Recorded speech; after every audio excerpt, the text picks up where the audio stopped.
નમસ્કાર વિદ્યાર્થી મિત્રો, હું છું જયેશ પરમાર અને આપનું હાર્દિક સ્વાગત કરું છું આપણી આ ઓનલાઈન યુટ્યુબ ચેનલ જેનું નામ છે ગંગોત્રી ક્લાસીસ ઓનલાઈન.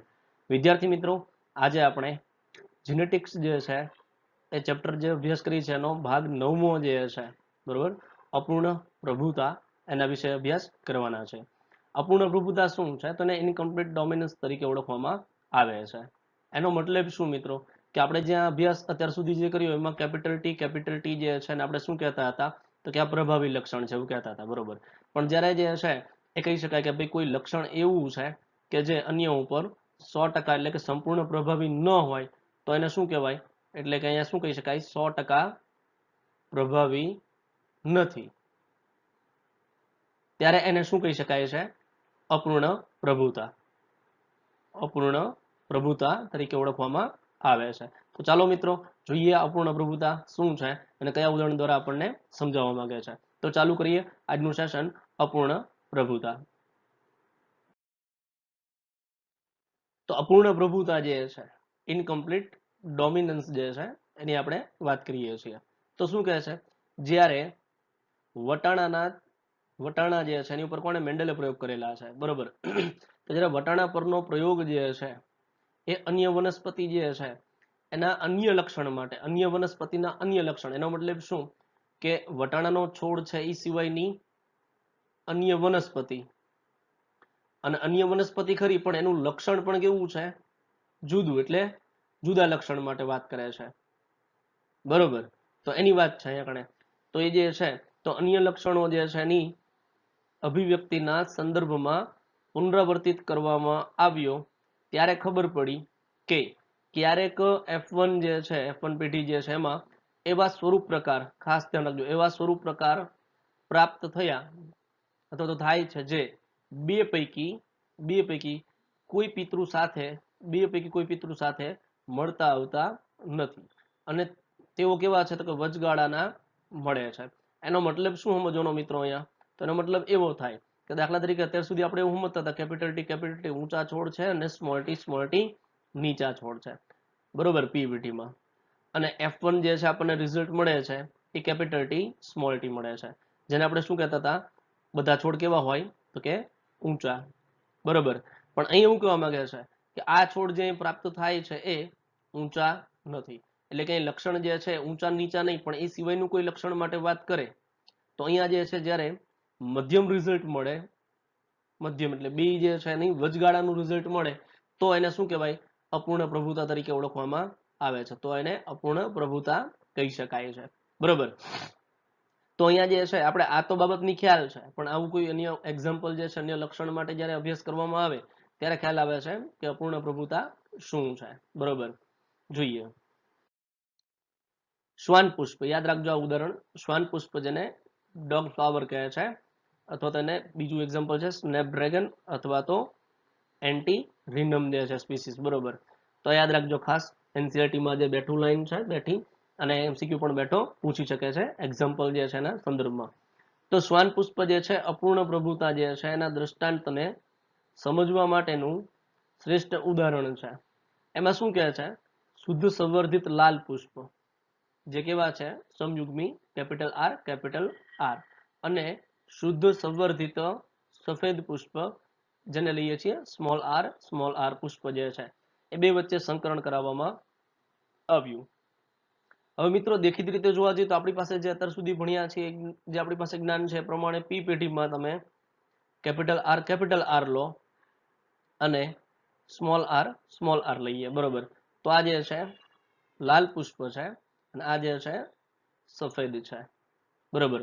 હવે F1 પેઢી જે છે એનું રિઝલ્ટ આપણને શું પ્રાપ્ત થાય તો કેપિટલ આર અને સ્મોલ આર. જો કેપિટલ આર જે છે પ્રભાવી હોય તો અહીંયા આપણને રિઝલ્ટ જે છે બધા લાલ પુષ્પ મળવા જોઈએ, બરોબર. પણ લાલ પુષ્પ મળતા નથી. તો કદાચ એવું હોઈ શકે કે અહીંયા જે છે આ સફેદ જે છે એ પ્રભાવી હોય, બરોબર. તો પુષ્પ બધા કેવા મળવા જોઈએ આપણને, સફેદ, પણ એ પણ મળતા નથી. તો પુષ્પ કેવા મળે છે, તો અહીંયા જે આપણને પુષ્પ પ્રાપ્ત થાય છે બધા કેવા છે, તો આ જે પુષ્પ જે પ્રાપ્ત થાય છે બધા કેવા છે તો કે ગુલાબી રંગના છે, કેવા છે, ગુલાબી રંગના. એનો મતલબ નથી લાલ કે નથી સફેદ, એનો મતલબ કે આ લાલ જે છે એ 100% સફેદ ઉપર પ્રભાવી નથી. તો આવી બાબત જ્યારે જોવા મળે તેને શું કહેવાય છે? અપૂર્ણ પ્રભુતા તરીકે ઓળખવામાં આવે છે. બરોબર, તો આવી કંઈક બાબત છે એને આપણે સમજવાની છે. શું કહે છે આગળ? પરિણામ સ્વરૂપે F1 પેઢી જે છે એ ગુલાબી પુષ્પ કેપિટલ આર સ્મોલ આર વાળી પ્રાપ્ત થઈ. બરોબર, જે આપણે અત્યારે જોયું. જ્યારે આ F1 સંતતિ જે છે એનું સ્વફલન જે છે કરાવવામાં આવ્યું, તેના પરિણામોનું પ્રમાણ જે છે કેપિટલ આર લાલ પુષ્પ, 2 જે છે કેપિટલ આર સ્મોલ આર ગુલાબી પુષ્પ, અને 1 જે છે સ્મોલ આર સફેદ હતું. બરોબર, તો અહીંયા જે છે મિત્રો આપણે એનું સ્વફલન જે છે કરાવીને જરાક જોઈએ. બરોબર, તો સ્વફલન કરાવીએ તો એમાં શું થાય? તો કે F1 જે પેઢી જે છે એમાં પ્રાપ્ત થાય એનું સ્વફલન કરાવીએ તો કેપિટલ આર સ્મોલ આર, એનું કેપિટલ આર સ્મોલ આર સાથે સ્વફલન કરાવવાનું છે.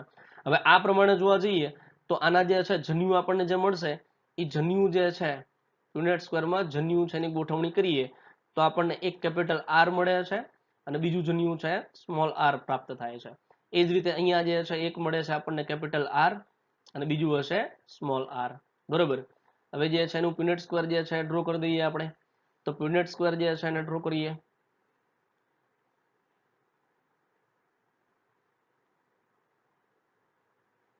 આપણું યુનિટ સ્ક્વેર કમ્પ્લીટ થઈ ગયું. બરોબર,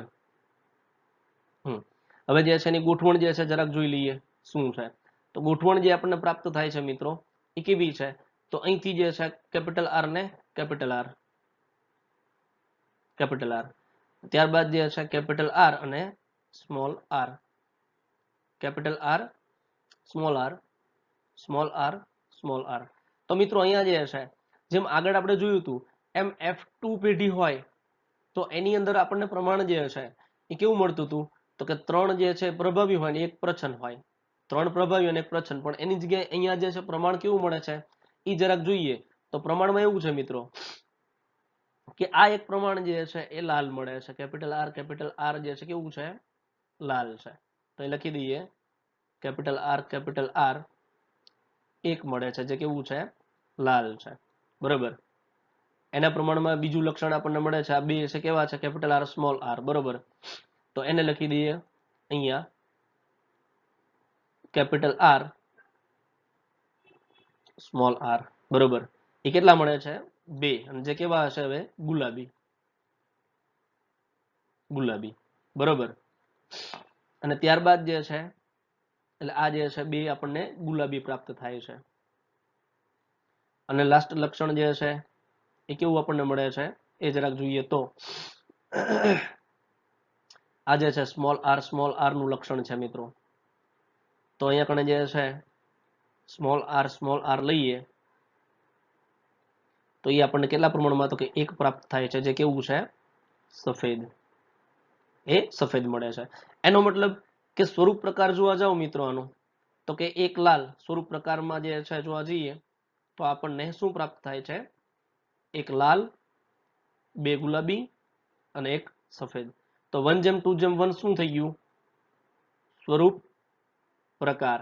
બરોબર, હવે એ જ રીતે જનીન પ્રકાર લેવા જઈએ તો જનીન પ્રકારમાં આપણને કેવું મળે છે? તો સમયુગ્મી 1 લાલ. બરોબર, પછી કેપિટલ આર અને સ્મોલ આર વિષમયુગ્મી 2, અને વળી પાછું જે છે સ્મોલ આર સમયુગ્મી 1. તો એનો મતલબ 1:2:1 છે એ શું થઈ ગયું? અહીંયા આપણું જનીન પ્રકાર. તો મિત્રો અહીંયા એવું થયું કે સ્વરૂપ પ્રકાર અને જનીન પ્રકાર બંને કેવા છે? સમાન છે. 1:2:1 મળે છે. જ્યારે પહેલા મેન્ડલ જે છે એના પ્રયોગમાં વટાણાના છોડ હતા અને એમાં આપણને શું મળતું? તો કે જે સ્વરૂપ પ્રકાર જે છે એ કેવું મળતું હતું? 3:1, અને જનીન પ્રકાર જે છે કેવું મળતું હતું? 1:2:1, જે બદલાઈ ગયું છે. એનો મતલબ કે મેન્ડલ જે છે એને જે કીધું કે ભાઈ પ્રભાવી ને પ્રચ્છન્ન લક્ષણ જે છે એ બધે જ સાચું થતું નથી. જ્યારે વટાણાના છોડ જે છે એ સિવાય કોઈ અન્ય વનસ્પતિના અન્ય લક્ષણ માટે આ પ્રયોગ કરવામાં આવે છે ત્યારે સ્વરૂપ પ્રકાર અને જનીન પ્રકાર સમાન મળે છે. એટલે સ્વરૂપ પ્રકાર પણ 1:2:1 પ્રાપ્ત થાય છે. બરોબર, તો અહીં શું કહે છે? અહીં જનીન પ્રકાર જે છે એનું પ્રમાણ એ જ હતું જે કોઈ પણ મેન્ડેલિયન જે છે એક સંકરણ જે છે એના પ્રયોગમાં સંભવિત હતું. એટલે મેન્ડેલનો પ્રયોગ છે એમાં જનીન પ્રકાર 1:2:1 હતું, અહીંયા પણ આપણને જનીન પ્રકાર જે છે 1:2:1 પ્રાપ્ત થાય છે, બરોબર. પરંતુ શું કહે છે, પરંતુ સ્વરૂપ પ્રકાર જે છે એનું પ્રમાણ જે છે એ 3:1 પ્રભાવીને પ્રચંડ મળતું હતું, 3 પ્રભાવીને 1 પ્રચંડ, બરોબર. એ પ્રમાણ શું થાય છે, બદલાઈ જાય છે, બરોબર. આ ઉદાહરણ કેપિટલ આર કારક એ સ્મોલ આર કારક જે છે એના ઉપર સંપૂર્ણ પ્રભાવી ન રહ્યું. આથી લાલ કેપિટલ આર આર અને સફેદ સ્મોલ આર આર દ્વારા કેપિટલ આર સ્મોલ આર ગુલાબી પુષ્પ જે છે પ્રાપ્ત થઈ જાય છે, બરોબર. એનો મતલબ એવો કે અહીંયા કેપિટલ આર એ સ્મોલ આર જે છે એની ઉપર સંપૂર્ણ પ્રભાવી નથી. ખ્યાલ આવે છે? તો સંપૂર્ણ પ્રભાવી ન હોય તો એને શું કહેવાય છે, તો એને જ આપણે શું કહેવાય, અપૂર્ણ પ્રભુતા તરીકે ઓળખીએ છીએ, ઇનકમ્પ્લીટ ડોમિનન્સ, બરોબર. આગળ જઈએ. હવે એવું કહે છે કે પ્રભાવિતાની આ જે સંકલ્પના જે છે એનું સ્પષ્ટીકરણ, explanation of the concept of dominance, એટલે એની સમજણ જે છે આપણને આપવા માંગે છે, બરોબર.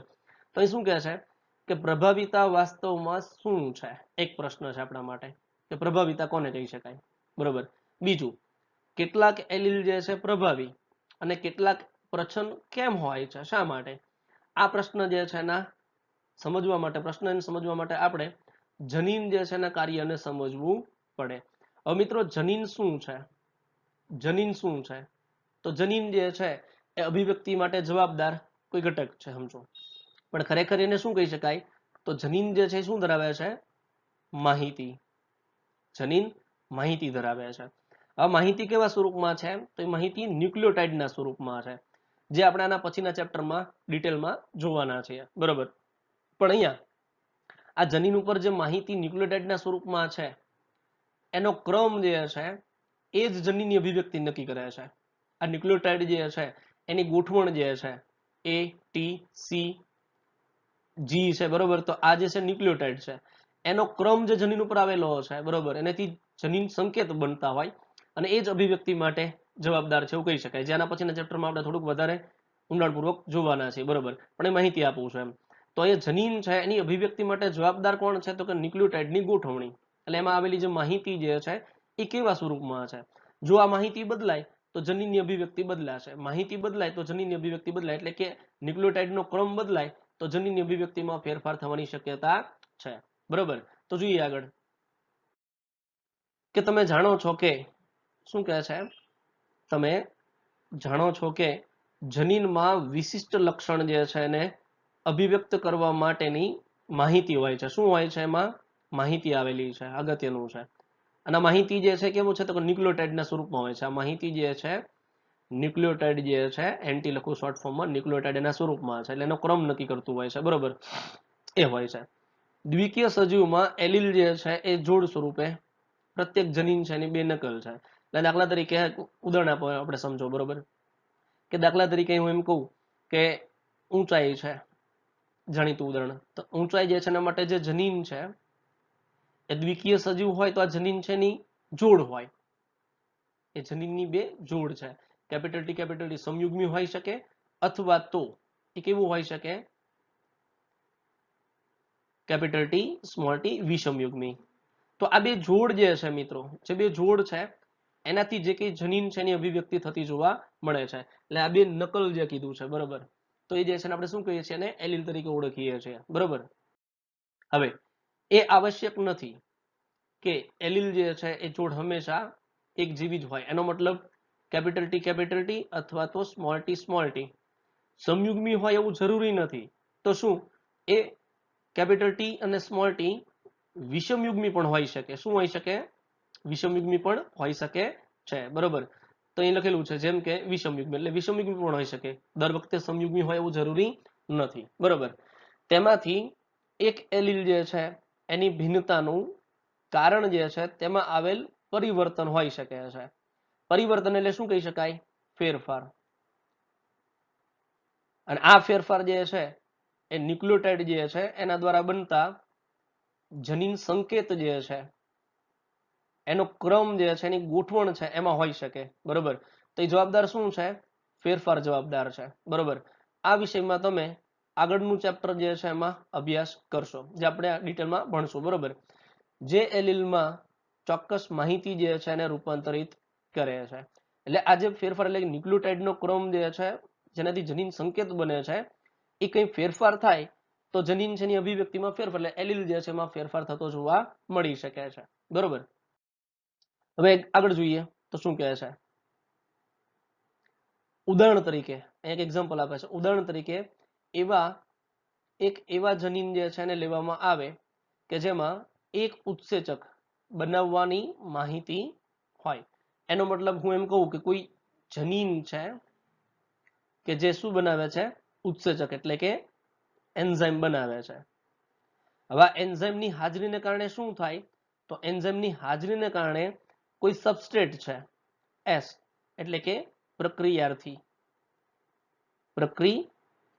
બરોબર. તો એ પ્રક્રિયાર્થી એનું શું થાય? તો કે નિપજમાં રૂપાંતરણ થાય એટલે કે પી પ્રોડક્ટ. તો એસ નું પી માં પ્રોડક્ટ જે છે એમાં રૂપાંતર થવા માટે જવાબદાર ઈ એટલે કે એન્ઝાઇમ હોય છે. અને એન્ઝાઇમ કોણ બનાવે? જનીન બનાવે. પણ મિત્રો જનીન છે એ તો જોડમાં છે, એના વૈકલ્પિક કારકો છે, બરોબર, એટલે કે એલીલ છે. હવે જો એલીલ બદલાય તો એન્ઝાઇમમાં ફેરફાર આવી શકે છે, બરોબર.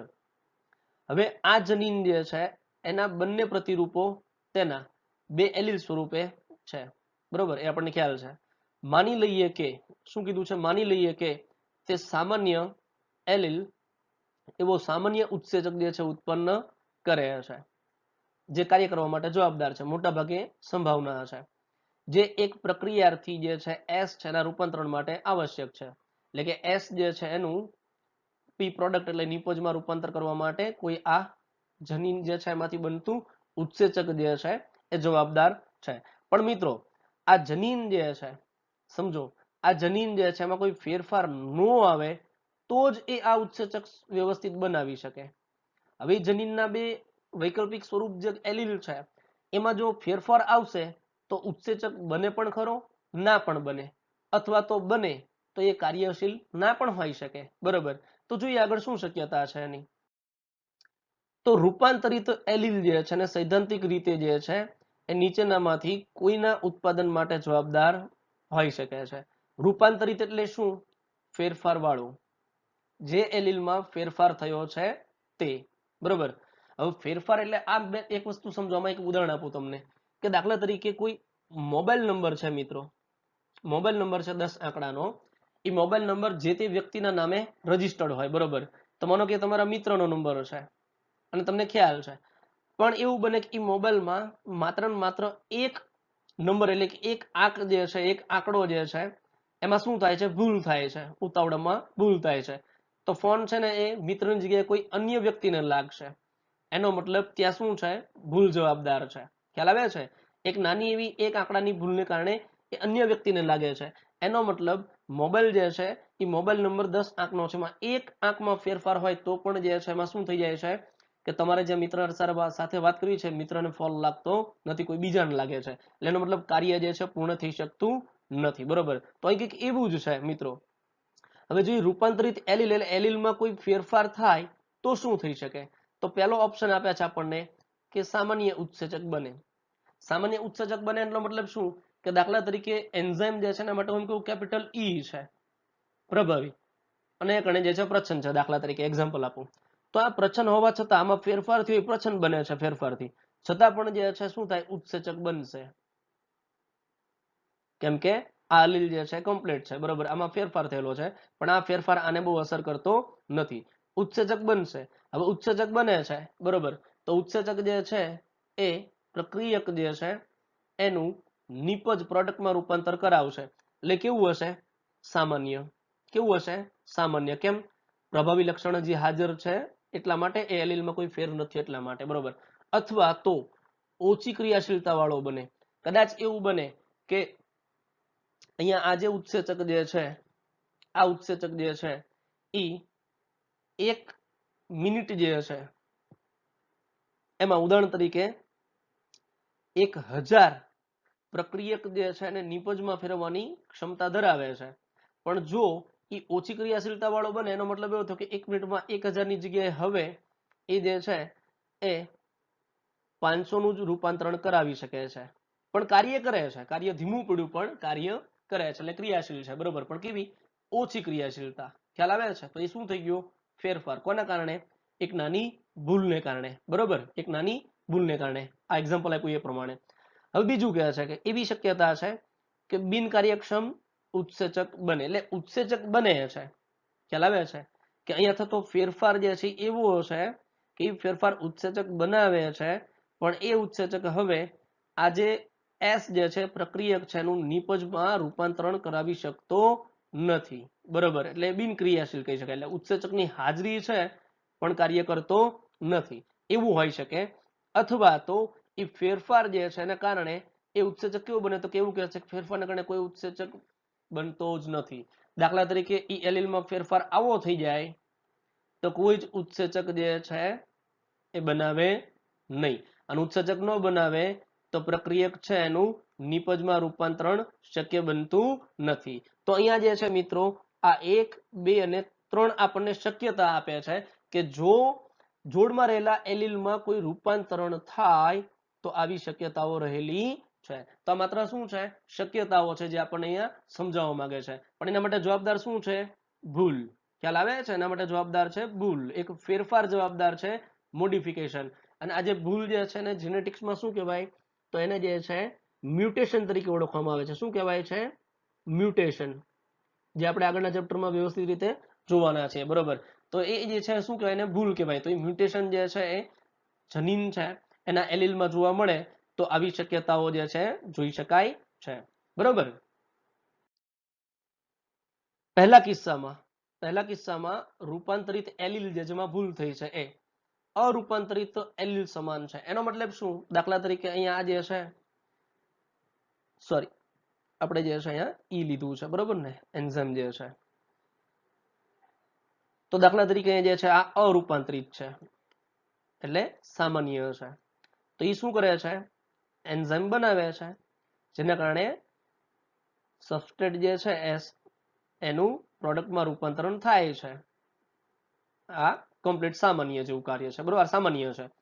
હવે એવું કહે છે કે પહેલા કિસ્સાની અંદર શું કીધું છે કે જે છે રૂપાંતરિત એલીલ છે, એટલે કે અહીં તમે જુઓ તો એક કિસ્સાની વાત કરીએ, પહેલા કિસ્સાની, તો પહેલો કિસ્સો આવો છે, કેપિટલ ઈ અને એનો બીજો એલીલ ફેરફાર થઈ ગયો છે, પણ તોય ઉત્સેચક બનાવે છે, અને એ ઉત્સેચકને કારણે જે છે એસ નું પી માં રૂપાંતરણ થાય છે, બરોબર. પણ અહીંયા એવી શક્યતા છે કે એની ક્રિયાશીલતામાં ઘટાડો થઈ શકે છે, બરોબર. પણ કહેવાનો મતલબ આનું કાર્ય ઉત્સેચક બનાવે છે તો એ આના જેવું થશે. તો આ અરૂપાંતરિત છે અને આ રૂપાંતરિત છે, એટલે આ ફેરફાર વગરનું છે અને આ ફેરફાર વાળું છે, પણ કાર્ય તો બેયનું થાય જ છે.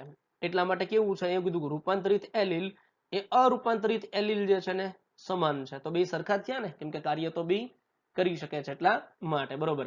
એટલે કે તે એક જ સ્વરૂપ પ્રકાર જે છે એ સર્જશે.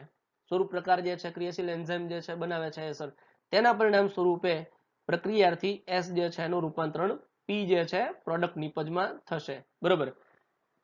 આ પ્રકારના એલીલની જોડ જે છે કેવી છે? તો કે ખૂબ જ સામાન્ય છે, બરોબર, એ સામાન્ય રીતે જોઈ શકાય છે.